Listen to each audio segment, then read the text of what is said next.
polako počeli s otvorenjem ove izložbe.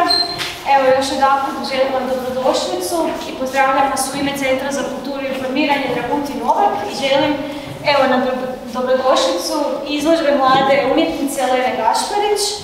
Kao i svaka dosadašnja izložba, i ova izložba se održava u sklopu manifestacije Ludvig petkom, a to je program koji se održava svaki prvi petak u mjesecu tokom cijele godine kako bi podržali i predstavili mlade umjetnike koji su iz našeg kraja, umjetnike koji su iz nekih drugih krajeva.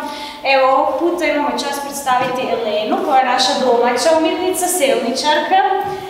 Evo, i ona je studentica fizike na sveučilištu u Rijeci, a ona će malo više ispričati kako je spojila umjetnost i fiziku u jedno. Elena, izvoli. Hvala. Dragi posjetitelji, najljepše vam zahvaljujem što ste se danas okupili prilikom otvorenja ove izložbe.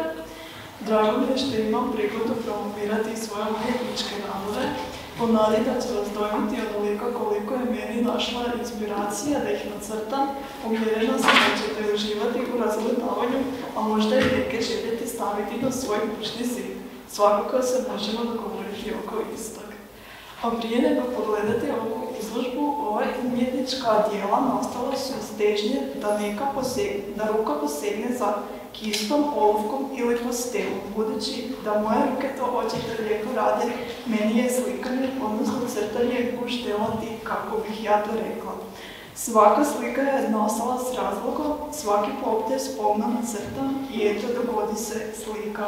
Jedan odraz umjetnikove stvarnosti i pogleda na svijet. Nadam se da ćete se oduševiti kao što sam ja bila oduševljena kada je slika bila u nastajanju. Ugodno razgledavanje.